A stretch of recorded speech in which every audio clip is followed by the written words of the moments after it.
बिस्मिल्लाहिर्रहमानिर्रहीम। अस्सलाम वालेकुम स्टूडेंट्स, मैं हूं हसन फरीद, आपका फिजिक्स टीचर। स्टूडेंट्स, आप लोग जानते हैं कि चैप्टर नंबर 9 की थ्योरी हम लोग कंप्लीट कर चुके हैं। अब वक्त आता है कि हम चैप्टर नंबर 9 की एक्सरसाइज यानी कि न्यूमेरिकल शॉर्ट क्वेश्चन और एमसीक्यूज को करें। लेकिन हमेशा की तरह मैं ये कहूँगा कि आप अगर ये चाहते हैं कि न्यूमेरिकल्स आपको समझ में आए तो उसके लिए थ्योरी पर ग्रिप होना बहुत ज़रूरी है। तो मैं अज्यूम करता हूँ कि जितनी भी थ्योरी हम लोगों ने पढ़ी चैप्टर नंबर 9 की, वो सारी आप लोग पढ़ चुके होंगे। सारे फार्मूला जो है वो आपकी फिंगर टिप्स पर होंगे। तो आइए स्टूडेंट स्टार्ट करते हैं आज पहला न्यूमेरिकल। देखते हैं उसकी स्टेटमेंट क्या कहती है, उसमें क्या क्या डाटा हमें दिया हुआ है।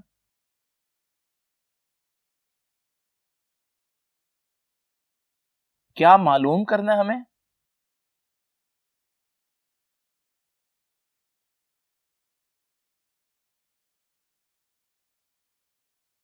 और सॉल्यूशन किस तरह से हम लोगों ने इसका करना है। तो इसके लिए सबसे पहले हम स्टेटमेंट पढ़ेंगे। In a Young's double slit experiment, बड़ी डिटेल में पढ़ा हम लोगों ने Young's double slit experiment theory के अंदर। The separation of the slits के दरमियान जो फासला है वो है 1 millimetre. This is the first thing which is given to us. Distance between slits को हम लोगों ने डी से रिप्रेजेंट किया था और ये डिस्टेंस बिटवीन द स्लिट्स जो है वो बेसिकली 1 मिलीमीटर है। आपको पता है मिली से मीटर में जाने के लिए we have to divide by 1000 because एक मीटर में 1000 मिलीमीटर्स होते हैं। जब मैं इसको डिवाइड करूंगा तो फाइनल आंसर जो है वो 0.001 मीटर आ जाएगा। And the red light of wavelength 620 nanometre is falling on it. लो भाई, कौन सी वेवलेंथ से हम स्लिट्स को इल्यूमिनेट कर रहे हैं? 620 नैनोमीटर्स। अब नैनो की वैल्यू आप लोगों को मालूम है, प्रीफिक्स है, तो नैनो की वैल्यू होती है 10 raised to the power -9 metres. तो इसको हम यूं लिख सकते हैं। आगे वो कहता है determine the distance between the central bright band and the fifth bright fringe. यानी स्क्रीन के सेंटर पर जो फ्रिंज होगी जिसे हम सेंट्रल फ्रिंज कहते हैं और जो पांचवी फ्रिंज होगी उनके दरमियान फासला। किसी भी फ्रिंज का जो सेंटर से फासला होता है उसे हमने थ्योरी में YM बोला था। YM is the distance of mth fringe. mth मतलब कोई भी fringe from the centre of the screen या from the central bright fringe. लेकिन यहां क्योंकि उसने खुद कह दिया है कि वो फिफ्थ ब्राइट फ्रिंज की बात कर रहा है तो m की वैल्यू 5 होगी। तो मैं यहां m की वैल्यू 5 भी लिख देता हूं और यहां m की वैल्यू को m को 5 से रिप्लेस करके मैं लिख देता हूं कि वो y5 पूछना चाहता है। दूसरे अल्फाज में वो फिफ्थ फ्रिंज का सेंटर से फासला पूछना चाहता है। On the screen which is 3 metre away from the slit. Slit से जो स्क्रीन का डिस्टेंस होता है उसने कैपिटल L से रिप्रेजेंट किया था और वो बता रहा है कि वो 3 मीटर है। नाउ स्टूडेंट्स, डाटा हम लोगों ने लिख लिया, क्या मालूम करना है, फाइंड आउट क्या करना है वो भी हम लोगों ने लिख लिया। अब बारी आती है कि कौन सा फार्मूला हम इस्तेमाल करेंगे। तो ये वाला फार्मूला जो है हम लोगों ने डिस्टेंस के लिए थ्योरी में पढ़ा कि किसी भी फ्रिंज का सेंटर से जो फासला होगा वो होगा m lambda L over d। अब आप लोगों को मालूम है क्योंकि हम फिफ्थ फ्रिंज की बात करें तो m की वैल्यू तो 5 आएगी, लैम्डा की value 620 into 10 raised to the power -9 मीटर, L की वैल्यू 3 और नीचे D की वैल्यू 0.001। लो बच्चों, इसको अब हम मल्टीप्लाई डिवाइड करते हैं। आपका आंसर आ रहा है, यानी अब मैं इधर m की वैल्यू वैसे 5 लिख दूं ना क्योंकि मैंने m की वैल्यू इधर 5 पुट की है, ठीक है। तो मैं लिख देता हूं कि y5 जो है वो आया है 9.3 into 10 raised to the power -3 metres. आप चाहें तो इसकी पावर खत्म करके, क्योंकि -3 है पावर, तो डेसिमल को 3 टाइम्स पीछे लेना है लेफ्ट पर, ये बन जाएगा 0.0093 मीटर्स। ये वो पोजीशन है जहां पर हमारी फिफ्थ फ्रिंज बनेगी। आप चाहें तो इसको सेंटीमीटर में भी देख सकते हैं, 100 से मल्टीप्लाई करेंगे तो यही फासला हमारे पास 0.93 सेंटीमीटर आ जाएगा, यानी कमोबेश 1 सेंटीमीटर के करीब होगी पांचवी फ्रिंज। तो स्टूडेंट्स, ये था फर्स्ट न्यूमेरिकल। देखते हैं कि सेकंड न्यूमेरिकल की स्टेटमेंट क्या कहती है। स्टूडेंट्स, इसकी स्टेटमेंट पढ़ते हैं। और देखते हैं कि हमें क्या डाटा गिवन है। तो देखिए जी, वो कहता है two parallel slits are illuminated by light of two wavelengths. दो वेवलेंथ्स यानी एक ही स्लिट पर दो लाइट्स इल्यूमिनेट कर रहा है वो। One of which is 5.8 into 10 is -7 metre, यानी एक उसने बता दिया और वो क्या है, उसे लैम्डा 1 कह देता हूं, 5.8 into 10 raised to power -7 metres. अच्छा, अब हमारे पास क्योंकि दो वेव्स हैं तो दोनों के अपने अपने पैटर्न बनेंगे, ऐसे ही है ना। अब वो ये कह रहा है कि ऑन द स्क्रीन जब दोनों के पैटर्न बनेंगे, the fourth dark line of the non wavelength, non wavelength तो ये वाली है ना जो उसने बता दिया, वो कहते हैं इस वाली लाइट की जो चौथी फ्रिंज है coincides with the fifth bright line of the light of unknown wavelength। दो वेवलेंथ थी, एक उसने बता दिया एक नहीं बताई। उन दोनों लाइट सोर्सेस के बारे में बता रहा है कि उनके अलग अलग पैटर्न स्क्रीन के ऊपर बनेंगे ना, अलग अलग फ्रिंजेस, लेकिन इसकी जो चौथी फ्रिंज है यानी लैम्डा 1 की कौन सी फ्रिंज लेनी है, चौथी, तो m1 की वैल्यू क्या लिखेंगे, 3। अब आप सोच रहे होंगे कि यार यहां हमने चौथी डार्क फ्रिंज की बात की जबकि यहां हमने m की वैल्यू बजाय 4 लिखने के 3 लिखी है। तो स्टूडेंट्स अगर आपको याद हो थ्योरी में मैंने आपको बताया था कि जब हम डार्क फ्रिंज की बात करते हैं तो जो नंबर हम डार्क फ्रिंज का हम बोल रहे होते हैं, जब हम m की वैल्यू लिखेंगे उससे एक कम लिखेंगे। यानी मिसाल के तौर पे मैं कहता हूं 7वीं डार्क फ्रिंज, तो m की वैल्यू 6 होगी। इसके रीजन लेक्चर में बड़ी डिटेल में मौजूद है, तो आप वहां से देख लीजिएगा, लेकिन फिलहाल आप लोगों ने ये बात याद रखनी है। अब वो कह रहा है जो दूसरी वेवलेंथ है उसका फिफ्थ ब्राइट लाइन है, अच्छा फिफ्थ ब्राइट लाइन है, इसकी फोर्थ डार्क लाइन है, तो फिफ्थ ब्राइट लाइन जो उसकी m की वैल्यू होगी उसको मैं 4 नहीं लूंगा, उसको 5 ही लूंगा क्योंकि ब्राइट लाइन बोल रहा है। और ब्राइट के केस में जो वो बोल रहा होता है वही नंबर हम लिखते हैं। तो m1 की वैल्यू हमने 3 लिखी है, हालांकि उसने फोर्थ डार्क फ्रिंज लिया क्योंकि डार्क बोला है, मिनिमा की बात की तो एक नंबर हम कम करेंगे, और ब्राइट लाइन में वो जो नंबर बोलेगा हम वही लिखेंगे। m2 की वैल्यू 5 आएगी। अब वो पूछ क्या रहा है, फाइंड द अननोन वेवलेंथ। वो जो दूसरी वेवलेंथ है लैम्डा 2 कह देता हूं मैं से, वो बेसिकली हम लोगों को मालूम करिए।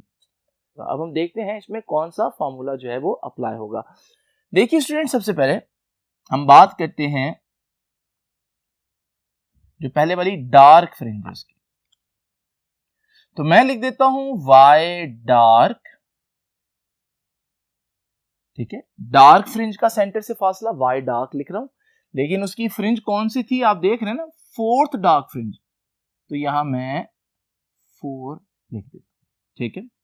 तो अब जरा देखिए हमारे पास डार्क फ्रिंज का जो डिस्टेंस था ना, डार्क फ्रिंज का डिस्टेंस बेटा, उसका फॉर्मूला था हमारे पास m + 1/2 lambda l over d, ठीक है। तो अब जरा देखते हैं m की वैल्यू फोर्थ डार्क फ्रिंज के लिए m की वैल्यू तो 3 है, प्लस 1/2, क्योंकि ये हमारे पास डार्क फ्रिंज वाले को हमने लैम्डा 1 बोला था ना, ठीक है, तो इसलिए मैं यहां पर लैम्डा 1 कह देता हूं, तो लैम्डा 1 l ओवर d।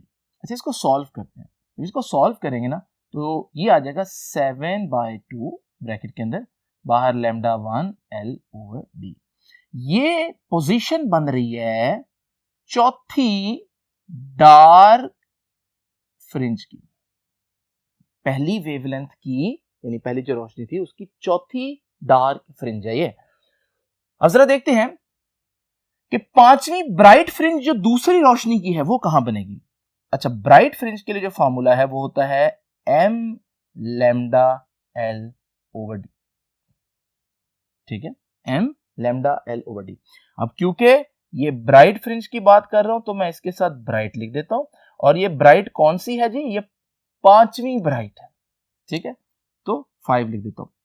अब मैं m की वैल्यू 5 पुट करूंगा तो m की वैल्यू 5 आ गई, लैम्डा के साथ लैम्डा 2 लिखूंगा ना क्योंकि दूसरी रोशनी है, l ओवर d। लो इसको भी मैं यहाँ बॉक्स में बना देता हूँ। अब जरा इन दोनों को जो बॉक्सेस हैं इन दोनों इक्वेशंस को देखें अगर आप, तो आपको पता चल रहा है कि ये बता रहा है कि इस पोजीशन पर चौथी डार्क बनेगी, ये बता रहा है कि इस पोजीशन पर पांचवी ब्राइट बनेगी दूसरी रोशनी की, लेकिन ये बता रहा है कि दोनों एक ही पॉइंट के ऊपर होंगे यानी कंसाइड करेंगे। तो इसका मतलब ये दोनों फासले फिर क्या होंगे, सेम होंगे, क्योंकि दोनों फ्रिंजेस जो है वो एक ही पॉइंट के ऊपर बन रही हैं। तो मैं यहां पर ये कह सकता हूं कि क्वेश्चन की स्टेटमेंट के मुताबिक जो डार्क फोर्थ फ्रिंज है और जो फिफ्थ ब्राइट फ्रिंज है उनका फासला तो सेम है। अच्छा, जब फासला सेम होगा तो मैं इस इक्वेशन में वैल्यूज पुट करता हूं, ये आ जाएगा 7/2 λ1 L/D और ये आ जाएगा 5 λ2 L/D। सबसे पहले L से और D से कैंसिल हो जाएगा, ये λ2 इधर रखते हैं, ये 5 इधर मल्टीप्लाई हो रहा है उधर जाकर डिवाइड होकर नीचे 2 से मल्टीप्लाई हो जाएगा ना, नीचे चला जाएगा, तो 5 2 10 हो जाएगा, तो इधर बन जाएगा 7/10 और साथ क्या है λ1। लो जी, अब हमें बस λ1 की वैल्यू मल्टीप्लाई करनी है, तो हमारे पास λ2 आ जाएगा 7/10 एज इट इज, और λ1 कितना है जी, λ1 है 5.8 × 10⁻⁷। ये मैंने पुट कर दिया, इसका आंसर फाइंड आउट करते हैं। तो λ2 आ जाएगा 4.06 × 10⁻⁷ मीटर्स। लो जी, यूं हमारे पास वेवलेंथ आ गई। अब जरा चलते हैं नेक्स्ट बुक पर और देखते हैं कि जो थर्ड क्वेश्चन की स्टेटमेंट क्या कहती है। स्टूडेंट्स, स्टेटमेंट पढ़ते हैं इसकी और देखते हैं कि क्या डाटा गिवन है, मालूम क्या करना है और मालूम कैसे करना है। तीनों हेडिंग्स मैंने आप लोगों के सामने दे दी। When the movable mirror of a Michelson interferometer is moved 0.1 millimetre, ये जो डिस्टेंस मिरर ने मूव किया है इसको आपकी बुक L या P से रिप्रेजेंट करती है, तो मैं इसको L से रिप्रेजेंट कर देता हूं, तो ये बनता है 0.1 मिलीमीटर।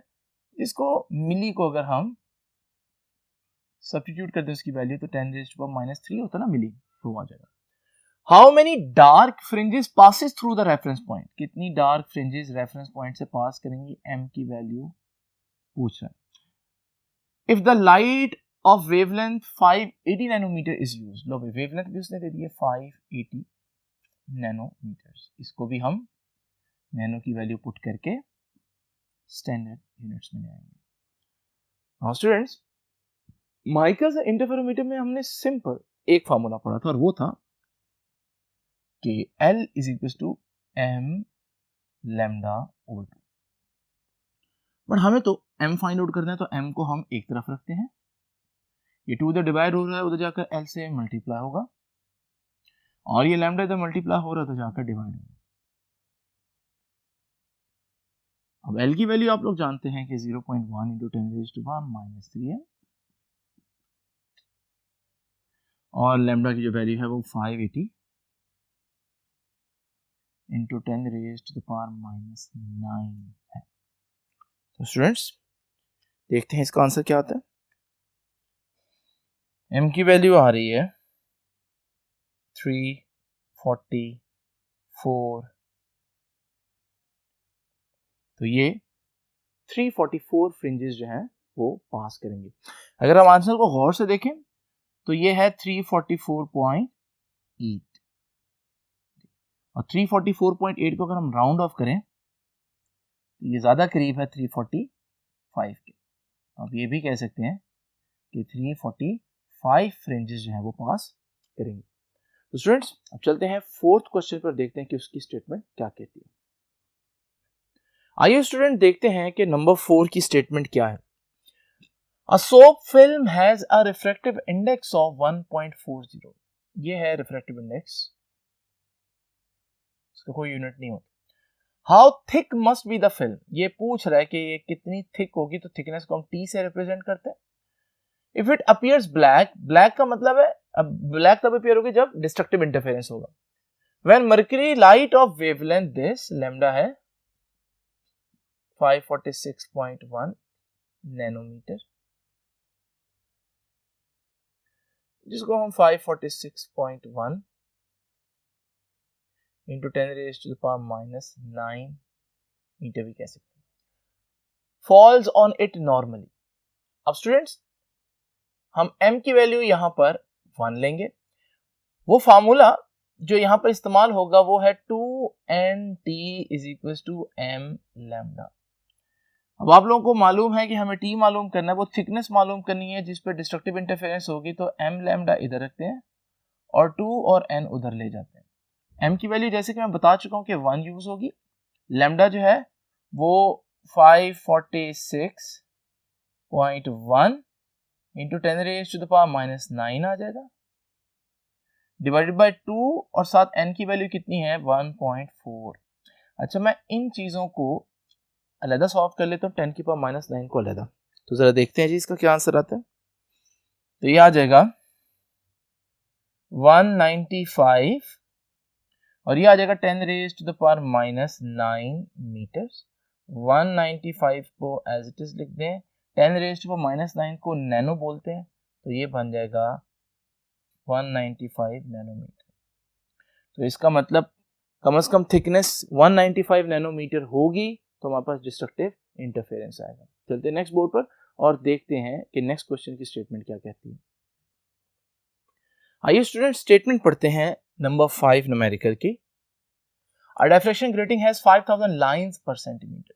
तो उसने लाइंस पर सेंटीमीटर दी हैं 5000 लाइंस पर सेंटीमीटर। लाइन से मुराद है स्लिट्स, लेकिन हमारे लिए ये बात इंपॉर्टेंट नहीं है कि 1 सेंटीमीटर में कितनी स्लिट्स हैं, बल्कि हमारे लिए ये बात इंपॉर्टेंट होती है कि दो स्लिट्स के दरमियान फासला कितना होता है, जिसे हम ग्रेटिंग एलिमेंट कहते हैं। थ्योरी में हम लोगों ने पढ़ा। तो ग्रेटिंग एलिमेंट D जो है वो निकालने के लिए आपको n का रेसिप्रोकल करना पड़ता है। तो यहां से हमारे पास ये आ जाएगा 1/5000 और पर सेंटीमीटर जो है, क्योंकि इधर पर सेंटीमीटर है, ये सेंटीमीटर ऊपर चला जाएगा तो मैं यहीं पर लिख देता हूं। तो ये हमारे पास बन जाएगा 1/5000 सेंटीमीटर। तो ये फासला आ गया, लेकिन सेंटीमीटर के बजाय हमें मीटर में निकालना चाहिए आंसर। तो उसके लिए आपको पता है मुझे फर्दर 100 से डिवाइड करना पड़ेगा, क्योंकि 1 मीटर में 100 सेंटीमीटर होता है। ये मैं 100 से डिवाइड भी कर रहा हूं। अब ये आंसर मीटर में आएगा। देखते हैं कि इसका आंसर क्या आता है। 2 मल्टीप्लाई बाय 10⁻⁻⁶ मीटर। लो भाई, ये अब हमारे पास प्रॉपर सही यूनिट में आंसर आ गया। एट व्हाट एंगल, ये देखिए क्या कह रहा है, एट व्हाट एंगल, किस एंगल पर। तो एंगल उसने पूछा है हमसे, तो थीटा मालूम करना है। The second order spectrum, second order मतलब m की value 2, second order of sodium yellow light of wavelength this, ये वेवलेंथ हुई है 589 नैनोमीटर, नैनो का मतलब 10⁻⁻⁹ मीटर। अब इसका सॉल्यूशन देखिए जी, m लैम्डा, डिफ्रैक्शन ग्रेटिंग की एक इक्वेशन पढ़ी थी हम लोगों ने, m lambda = d sin theta. हम लोगों को थीटा मालूम करना है, तो हम साइन थीटा को एक तरफ रखेंगे, साइन थीटा एक तरफ, डी उधर जाकर डिवाइड हो जाएगा, तो m lambda over d। m की वैल्यू 2 है, लैम्डा की वैल्यू 589 इंटू 10⁻⁻⁹ है, और d की वैल्यू जो है वो 2 इंटू 10⁻⁻⁶ है। इसको सॉल्व करते हैं। स्टूडेंट्स ये आ जाएगा हमारे पास आंसर 0.589। लेकिन ये एंगल नहीं है, अगर आप देखें लेफ्ट साइड पर क्या है, साइन थीटा, हमें थीटा चाहिए, तो साइन उधर जाकर इनवर्स आ जाएगा, तो साइन इनवर्स लेते हैं इसका, तो एंगल आ रहा है 36 डिग्री। तो ये है हमारा फाइनल आंसर। तो स्टूडेंट्स ये थे हमारे चैप्टर नंबर 9 के फर्स्ट 5 न्यूमेरिकल्स। बाकी न्यूमेरिकल्स हम करेंगे नेक्स्ट लेक्चर में। आपसे मुलाकात होगी नेक्स्ट लेक्चर में, तब तक के लिए अल्लाह हाफिज।